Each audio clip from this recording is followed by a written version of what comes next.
Welcome back to the Prowl Podcast. This is Trevor Grace. Chris Wilcox. And we are here to talk today about, so you need an AD. We need one. Yep. I believe it was episode 4, right, Chris? Correct. Yep. You interviewed our athletic director, Josh Hess, and as of Saturday. Correct. As of Saturday. Yep, October 21st. October 21st, that was his last day. That is what it is. And, obviously, anybody that knows us knows that we have some opinions, we have thoughts, and most of them just what needs to happen, what does this next person who takes this position need to have, what are the qualities that this individual needs to have in order to succeed, not only in the role as of an athletic director, but also the role here in Caro specifically. And I think... And I'm curious what you have, because I know you've talked to a lot of people, but I've talked to a handful of people who want to engage us in the conversation about this. And I think one of the things I'm really surprised about is how much people don't know about that position, kind of the ignorance around it. I mean, What have you kind of noticed as? Yeah, no, absolutely. And, I've actually had a couple people approach me, why don't you apply? Well, there's several reasons I can tell you why I don't want to apply, right? Long nights, multiple sporting events, typically minimal to no help. If you have a social life, good luck, because you're not going to have one unless you really like talking later on, But, overall, there's a lot to it. I mean, there truly is a lot to it, especially when you have multiple events going at the same time. And the position has grown in such a way where the administrative aspect is so much more comprehensive. And I'm not going to even pretend to know what is all needed by the MHSAA, so Michigan High School Athletic Association. But, making sure all teams are in compliance, all coaches are in compliance. How many sports do we have? Too many. All right. No. We got to break it down, right? Boys and girls wrestling, or bowling, but wrestling as well is also in there. Boys and girls golf, boys and girls soccer, boys and girls swim, football, volleyball. Did I say golf already? Yep. Okay, just making sure. But you didn't get tennis, so there's two. But I didn't get tennis, yeah, so there's 2 more. And I know that I'm missing another one, baseball, softball. Baseball, softball, both basketballs. And basketball. So where are we at right now? That's 18, 19? That's 19. 19. Feel free to speak up, Miss Diana, who's just hanging up. out here observing. Yeah, she's just observing over here. Yeah. But I mean, you look at it. I mean, you're talking, let's just say 15 plus sports, varsity level sports. Somebody told me once 22, and that's probably right. It probably right. And if you include any of these, boys, girls track, boys, girls cross country. Correct. Thank you. There you go. Yep. So so now you're up above 20, right? So 20 plus sports. Well, you might as well break it down, right? Fall sports. Winter sports, spring sports. Hey, what do you want to do for the next 7 months out of the year? Well, 10 months out of the year. So you got to keep all of those in compliance. Yep. And then the expectation of an athletic director usually is that you are on premises for the events in case something goes wrong. Correct.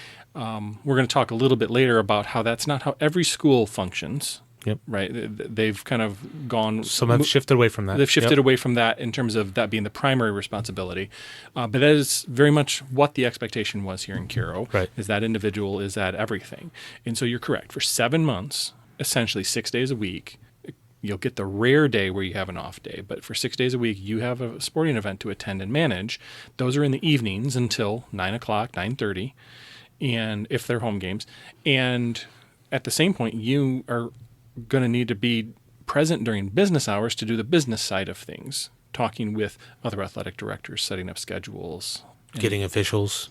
They're dealing with money, dealing with bus drivers. Correct. Yep. Yeah. So it's a very, it's an absolutely doable job for a person. It's definitely one you have to learn as you go along with.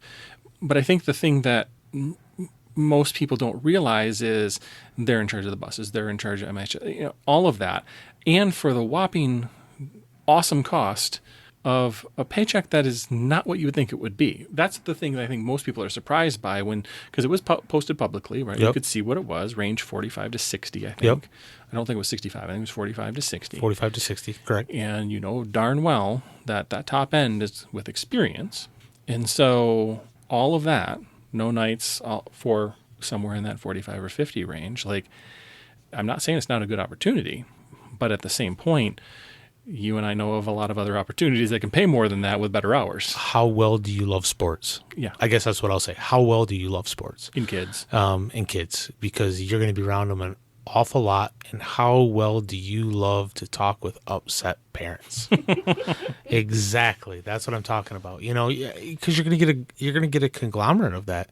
And that's exactly what it's going to be. Well, my kid's not getting playing time, and my kid's not getting this, and my kid's not getting this, but so-and-so is, and, All right, we need to stop because feelings get hurt. But, correct. Because we're supposed to be here talking about how to encourage people to apply. We are.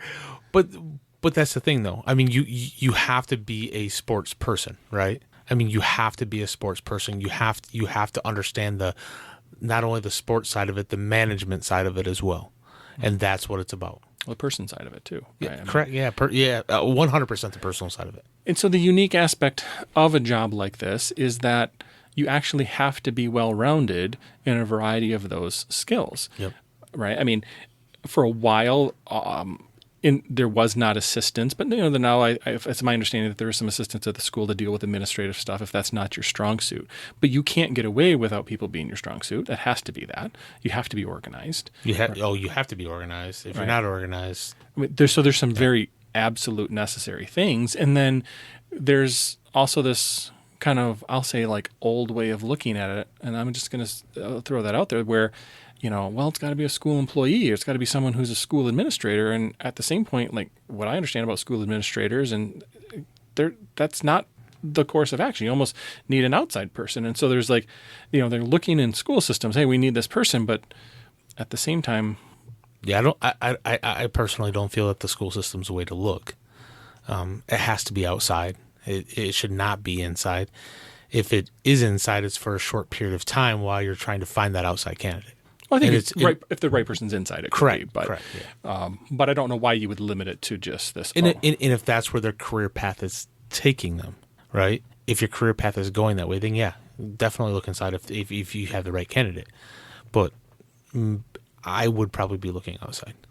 So people that are listening are going, okay, so this job sounds like it sucks. Well, actually, I don't think it does, but it has its ups and downs. And I think that, one, if you love sports, it has all of that. If you love working with kids and seeing things grow, I think that it's a fantastic job for that. And, we are stuck asking the question, why have we had, since 2010, how many? 10. At least Roughly. 10. A minimum 10. Yeah. Different people. Nobody really holding it for much more. And then a couple of years. And I guess we just got done saying some of the reasons why that most likely happened. Yep. Right. And moving forward, I know we both have kind of some of our ideas that others have done. One big one is that night one. I think that one is bigger than most people realize, because just even attending our own kids' games 3 nights a week, it seems like, man, I just wish I could be home. Yeah. And we're going to watch our kids, which we're supposed to love. And you're actually waiting for the season to be done so you can just kind of get that little bit of relaxation, right? Yeah, right now we're in that, right? Yeah, you're correct. Yes. We got 2 to 3 weeks where we're in between seasons, and it's like, oh man, we can do cool stuff. And so, yeah, and they're scrambling as an athletic director. It is their downtime right now to a little bit. Volleyball's still happening, some other things, but it's a little bit of a downtime, and then it takes off again. Right? Well, and for some schools, there really isn't downtime because you're in playoff scenario situation, whether it's football, volleyball, golf states just finished up. You've got swimming stuff coming. So there's a slew of schools that are still going at it very, very strong for potentially the next 2 weeks. Yeah, shout out to girls 17th in the state. 17th, yep. 17th state. I mean, girls golf, yep. That's awesome. Coach Olmstead and the girls that just going out there and competing, that's fantastic. It's awesome to hear.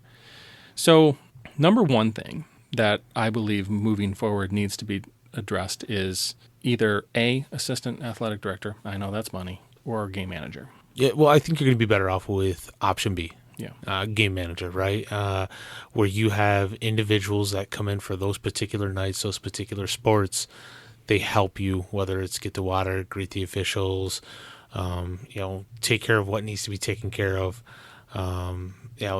those that I could see happening, right?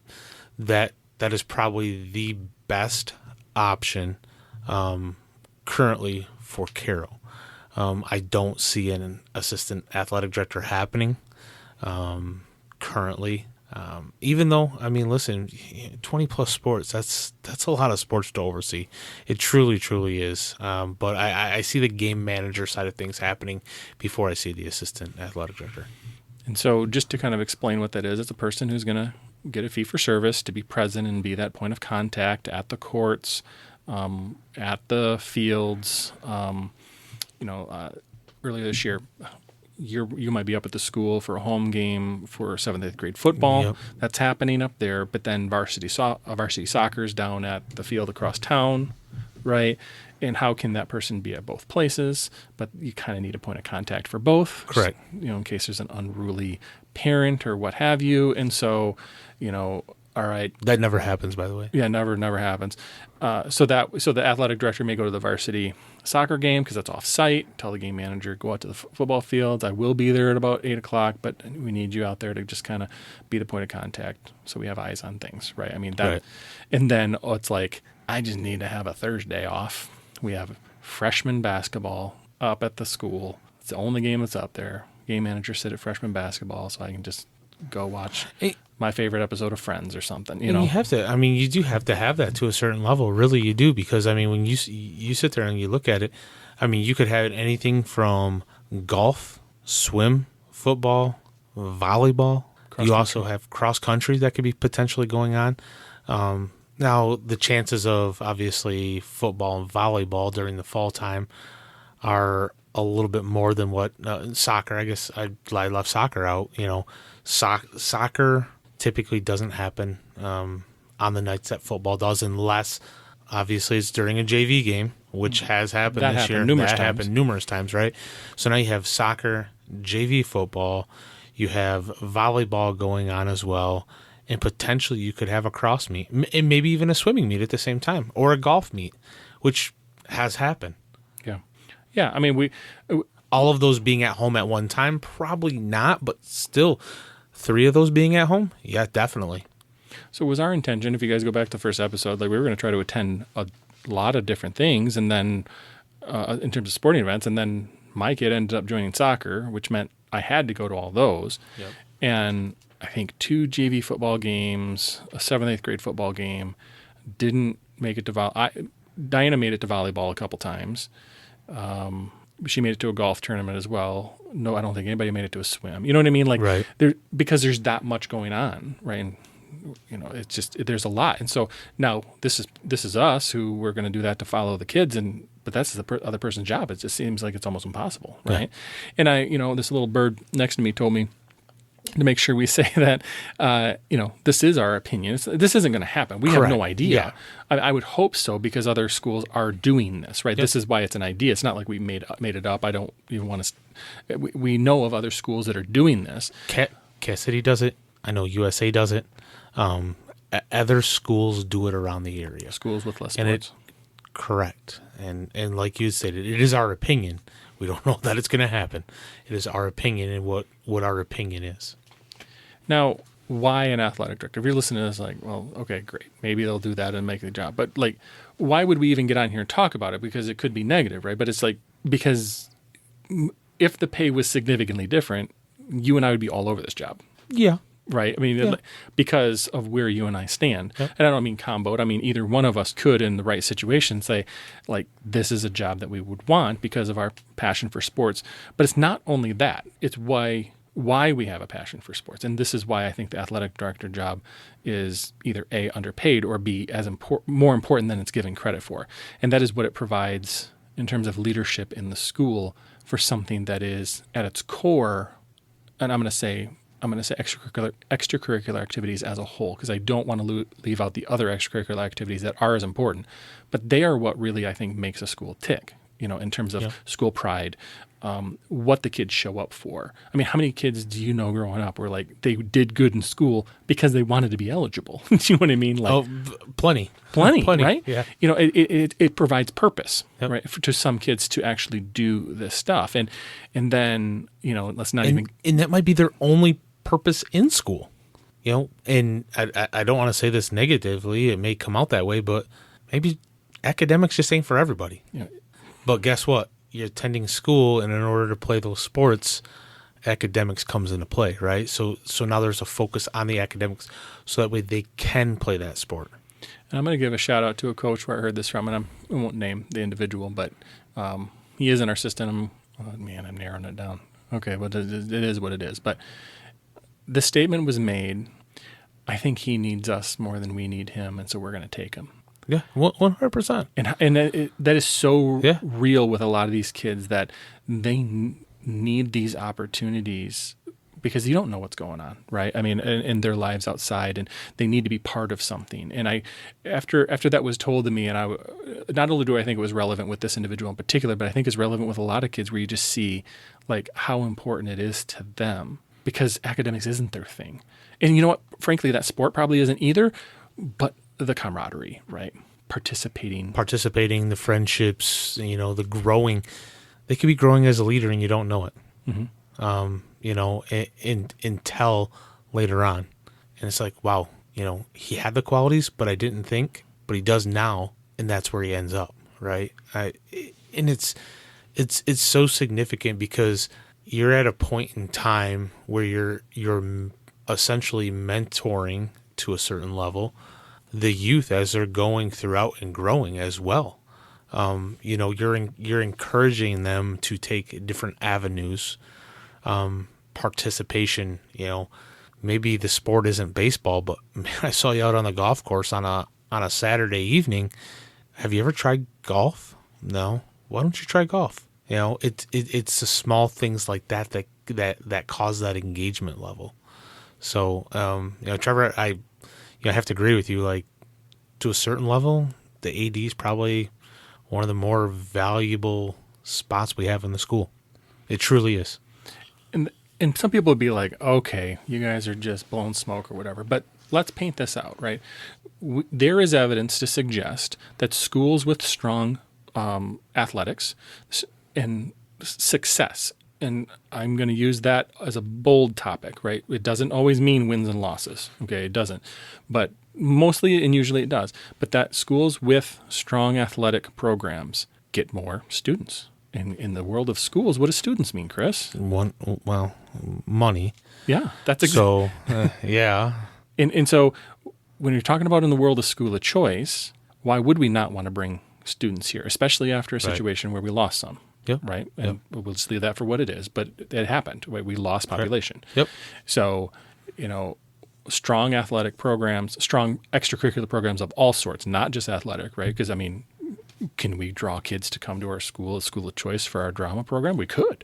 For youth and government. Very well could. Yeah. For band. All these things. Like, if they have a reputation that draws them in, and I know these are conversations we've had with others. And so there's that. And at the core, who's at that lead, right? And some people think it's the coach. And someone I know did a podcast with some athletic directors. Yep. I don't remember who that was, but anyway. I listened to it a little bit. It used to be my favorite podcast till the one that we're doing now. So, all right. Diana, in her other podcast, Moms in Baseball, she and her partner Stephanie interviewed some athletic directors in some schools out east. And the number one predictor in success that they have found as working as athletic directors, and these are guys who have written books, right? These are known individuals in their area. The number one predictor was coaching length of stay.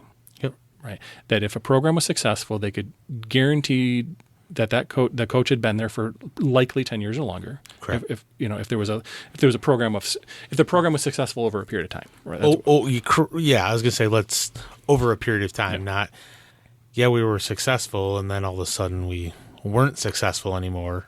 There's always genetic lottery years. Yep, Every school absolutely. has genetic lottery years, Correct. right? Yep. And it just happens. But when it happens over the course of time, genetics doesn't play a role there. There's other things. There's other things happening, right? So that's one of the number one predictors. And before we got started here, we were talking about but it has to be true with above them. Why are coaches staying? Probably because the leadership is solid and sound too, and from the athletic standpoint and other administrators in the school, which brings in this position we have now, which is open and has been consistently open in some way, shape, or form for the better part of 13 years now. Yeah. Right. And, and shout out to the coaches that have been here and done their best. But if they don't have the guidance or they don't have the support, it's probably support more than anything. Right. I mean, I've been coaching a little bit and out there and, there's things that, one coach has a request, like we would love to play this school. Can you reach out to them?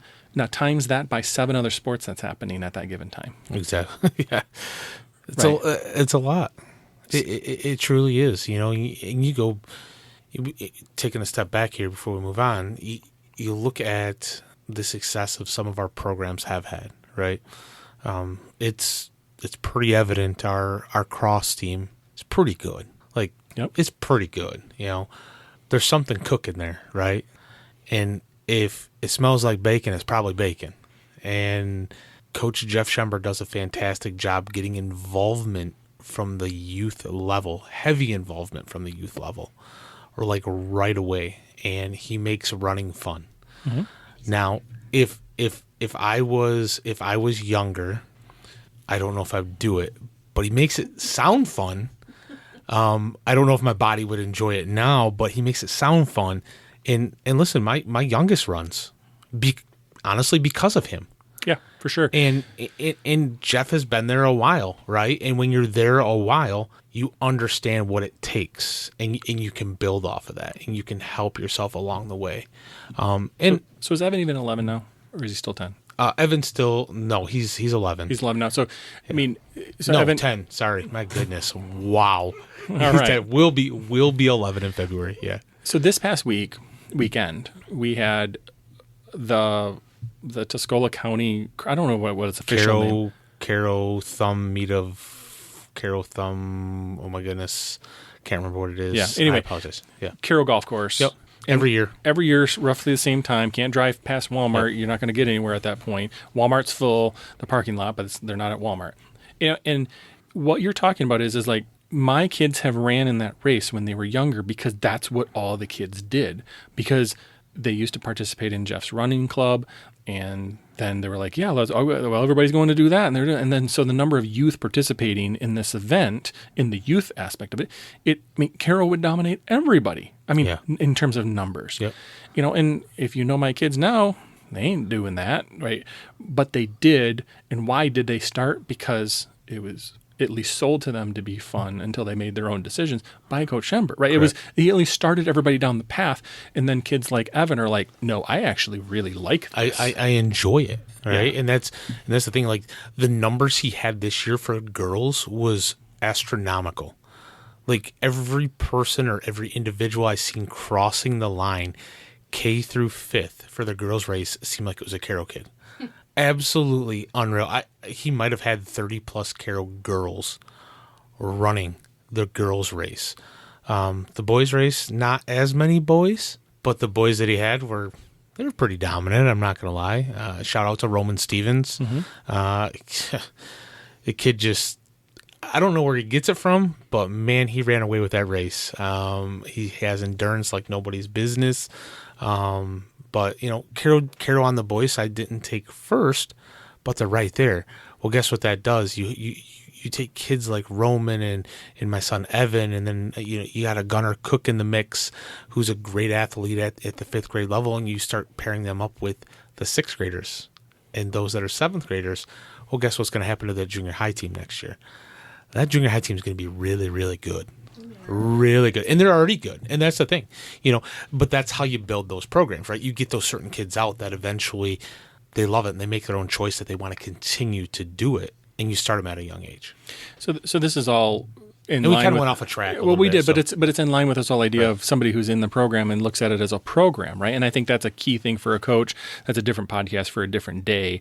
Like, you can't look at a season. You got to look at a program. You got to look at multiple seasons. Are you putting the investment in? And I think that's ultimately what we're here today. Is like, the athletic director is an investment in kids, and it's an investment in a program. It's frankly an investment in a school, right? I do think, I was shocked when I first learned how much they get paid. I do think that it's too low. I think there's no way that you, and I'm not here to say why or why not, or to go to the board and say it should be more or anything like that. I'm sure there are reasons. And yet, but if you're going to undersell the position, it's going to come at a cost. And that cost is going to be exactly what you see. It's going to be turnover. Yeah. You're gonna have turnover because of it. Because unless you find some crazy nut who loves it more than anything and doesn't care about money, right? And that person's going to probably be over the age of 60, right? I mean, and who had a successful business or something else. I mean, like, Yep. the important factors are benefits, money, and time in almost every job. It's why I work the job I have now, right? I mean, money and benefits were fine, but the time was why I switched jobs, right? I now have way more time to do the things that I actually want to do that make me get up and want to go to work, because I get to do the stuff like this or coach or whatever after, right? And, you had a job switch recently, right? You and I talked a lot about it, and I know what your motivations were for that. And, it's not any different. Right. And it's truly not. And that's the thing when you step back and you look at, man, Caro's gone through a lot of ADs. The why starts running through your head, right? A lot of people wonder why. What is the reason that we're running through many ADs? Now, some have gone on and maybe continued the AD course. Some maybe haven't, and they've chosen different career paths at that point. Maybe it wasn't for them, right? Maybe the thought of the long nights, the constant scheduling of a multitude of sports just got to maybe be too much for them. Gathering officials, making sure they had officials, busing plans. There's a lot that comes into it, And then having to act on your feet because something's going to go wrong, right? Correct. The bus driver's going to call in, or now we don't have enough bus drivers and we got to reschedule a game. I mean, like this year we had 2 soccer games not get rescheduled, but delayed. Yep. Right, because of buses and a 5:30 game needed to go to 6:30 so that the bus routes could get done, and one of the bus drivers that runs kids home from school could then take them there, right?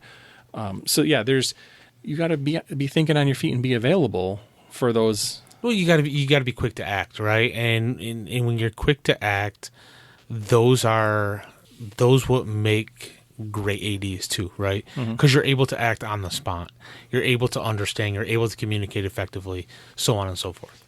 So you and I, we were talking about this before. We're good with people. No, that's a matter of opinion, probably. Yeah, maybe to some. That's probably opinion for most. Okay, but when I say yes. good with, but in terms of you're in sales, right? And I'm a psychologist, right? So we are working with people. Whether people think we're good with them or not, that's their own opinion. You're entitled to that. But at the same point, I'll let my numbers speak for themselves. Your numbers can speak for themselves. I can't talk about my numbers, but what I can say is that my gut is usually right. Yeah. Right. Well, yeah. We'll say that. We'll just say that. And when it really comes down to it, are you hiring the right people? Are you bringing in the right people? Because what we're talking about here is this job is specific. And I understand that sometimes candidates they're not coming from far and wide, and there's not thousands of them. But sometimes it feels like the job is being filled so that we can say it's filled and we can stop being somebody's headache. Yeah. And when in fact, it might be better for it to not be filled to find the right person, because you said the number, you think it's 5.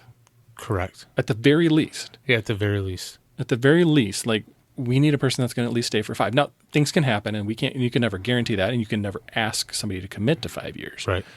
But at the same point, I mean, I would like 10, but I'll take 5. Right. But you have to, they have to be willing to also give that. And I understand things happen, right?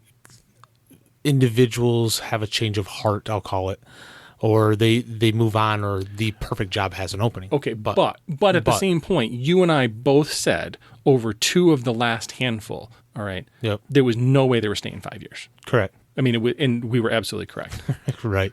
I mean, it was from day one we knew we were going to be lucky to get 3. Well, it's not because you're a great mind reader and I'm a great mind reader, but I know how to read people pretty well in sales, and you pick up on small things. And sometimes it's not even that. It's just general things like, how old is the person? Correct. Do they have a life? Are they from here? Like, there's factors that are actually important. Major factors that come into it. Right. And a lot of those that you stated are exactly right. Do they have to be from here? No. Sometimes I think it's a great idea if they're not from here. But if they're not from here, me personally, in my opinion, I'm not hiring a 20-year-old because he's got a lot of life to live in front of him. Now, if this individual was 40 plus years old, coming to the area from out of area, established family, maybe not a family, maybe single, okay, I'm probably taking a look at them, based upon what they've had in the past. They're at least getting an interview for sure. And we know very well that we're talking about things that are not supposed to be used in making decisions for jobs, right? I mean, and yet that is a complete lie because everybody takes those things into consideration. 100%.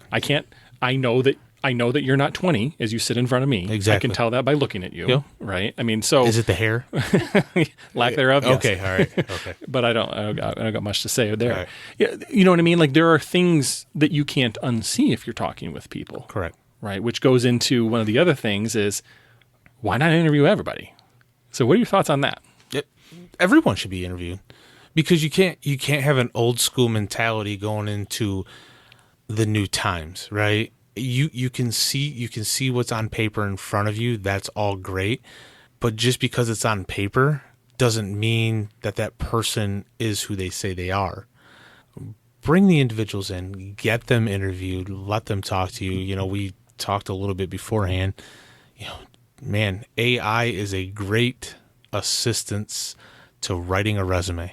It can make anybody look really, really good. And I'm not saying that people are doing that. They could be, and if they are, whatever. But when you get them in front of you and you can actually see them person to person, face to face, sit down, talk with them, ask them the questions. They don't necessarily have to be the tough questions, but the tougher the better, I think. Right? What would you do in this scenario? What would you do in this scenario? Get them in front of you. Ask those questions. Take your time interviewing them. It does not have to be rushed. Don't make it a rushed interview. Yeah, okay, well, we only blocked you out for, 45 minutes, but we want you to be here for 5 years. Well, hey, I'm going to interview you as long as I need to. I'm going to tell you the job that I took was probably the most extensive interview that I took in sales, and I had a 2-hour interview to see if I was the right fit for their company culture. That says a lot about a company, and all I'm doing is selling stuff. But yet you have somebody that you're giving an interview to that's going to be around kids and in administration and trying to figure out how to, get people from point A to point B and who's the next coach going to be and who's going to be the next official at these games because these other officials backed out on us. And there's a lot at hand. Like, take your time during the interview. Find out who that person should be. And if you're indecisive, bring them back in for another interview. Don't set a time limit. It doesn't have to be an hour. So we've been members of our kids still are, and you're still on the board, and I'm no longer on the board of a travel baseball organization. Sorry about that. Anyway, the thing is, in doing this, and we're not getting paid, it's a volunteer organization. Like I was the president, you were the vice president for a couple of years, and we were active in that and for a number of years. And the thing is one of the other parts you have to do is that person's the coach, but if that person can't be the coach, who's the next coach? Like, it's thinking 3 moves ahead as well. Right. So that you're not surprised when the person comes in and says, I just found out that my daughter needs surgery and I got to step away. It's like, totally fine. Have you already talked to this person? Because I think that person, yeah, I did. Oh, and boom, transition happens. That actually being a very specific situation, and it happened with no skin off of anybody's back. It was right. Because it was already thought out 2 moves ahead by everybody involved in some ways. And it just, when you don't have the athletic director present, it seems like when a coach has stepped away or done something different, it's been like, we don't have any idea who's going to do this. And the kids are floating around. They don't get to do summer programs or what, so training is missed, right? Rather than not saying, oh, I hate that coach or I need to replace them. That shouldn't be what an athletic director is doing. They should be supporting their coaches, providing feedback. This is what we need to do. But also in the back of their mind, well, if coach so-and-so leaves, first phone call is going to be over to this person. I'm thinking ahead. So what you're saying is, while others are playing checkers, some should be playing chess. Way to use my statement and use it again. Yeah, I was going to say some smart individual told me that one time, but I didn't want to give you too much credit. But it's true. You should always be thinking ahead. I think the thing that frustrates us is I don't even know if we've been playing checkers. Maybe. I don't know. We'll leave it at that. Yeah. That's going to end up getting cut. Yeah. We have our supervisor here. Yeah. But it's, and I think it just comes down to, I don't think the position has been given the value that I think it actually is. It is a school administrative position, right? Yeah. I mean, you are a representative of a school. It's a representative of extracurricular activities. You're representing every single program that school has. And are probably a stronger purveyor of school pride than even other administrators. 100%. If you really think about it. Yep. I mean, no offense to a superintendent or a principal, but, where does pride come from? And I don't know. That's a deep question. I have to think about that more because I'm throwing stuff out there that I don't even know if I can talk about because the principal's I was going to say, you just got really really deep with that question. I don't even know how I would have answered that. But if school pride is what is desired, and that, we hope that it comes from a town, but a town still needs a direction. It still needs something to root for. It's still, I talked to a guy the other day. I talked to a guy today, actually, from a local school, and he said we actually had really, really good attendance at our football games all year until it became clear that we weren't in the football playoffs. And then this team ended up 3-6, just like we did. But he said, so that last game, nobody was there. Nobody was there. They had better things to do because, and I, which is sad because that last game is some kids' last games. Correct. Forever. Right. And that's why I had to be there it was like, that wasn't even an option. Like those kids, I want to make sure I'm there for their life. And that's a different topic for another one, because I want to talk about seniors and valuing that experience for them and all of that too, because I just think unfortunately, it seems like the only people that really get it are the parents of seniors. Yeah. I don't know. The parents of seniors, and I believe a select few that have already gone through it. Those that have gone through it, yeah. Yeah. Yeah. Well, I suppose we could probably go on and on, but if we were to wrap this up, rather than just babble on about this, what are we really trying to say? Oh, you're getting deep, but our AD is a backbone of our athletics. The AD itself is going to have a major influence on the kids that come through athletically. They're helping them with direction in life when they may not have any other direction as well. And if you have the right person, the fringe benefits of having a good athletic director are a slight uptick possibly in school of choice kids who want to come here and play. Very well. Which means more money. That's not a bad thing. More programs. Yeah. And then at the same point, just the organizational stuff. I mean, at this point, lots of people in the area know what happened. It was a mistake that happened over in Cass City, but just making sure those mistakes don't happen, right? Where all of a sudden someone's ineligible for postseason because of a game or something like that. I mean, that was devastating. That was devastating to those kids over there, and that hasn't happened here. But it just that organization, an accidental one extra game that wasn't to be considered a game. It was a scrimmage, but yet it was a game, and that's heartbreaking. Yeah, and so that's on also so many levels. It's the key component of an athletic director too, is to observe and be the watchdog to make sure that doesn't happen. Like, because coaches make mistakes and things like that. You're human. Yeah, we are. Yeah. So anyway, I don't know what anybody's going to get from this, but we're here to help. In some capacity, we're here to help. And I think to wrap that up more into what I actually mean by that is and I it's kind of a shout out to everybody else is and I think, for the most part it's been pretty good, is that, until things change significantly, an athletic director is going to need as much help as possible. We have changes happening. I see it. I do. I see it. But we also not only need the athletic director or an athletic director to come in and to help with that change, but you also have to get the community on board. What steps can maybe that athletic director do to help with getting the community on board?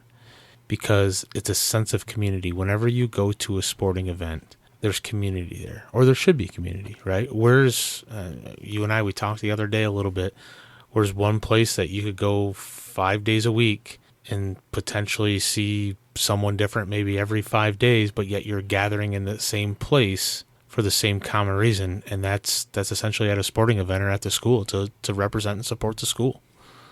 To support that team or that kid or, whatever it may be. Maybe it's your neighbor, You don't have any kids, but yet you're supporting your neighbor because you want to follow them and you want to make sure that they're doing well.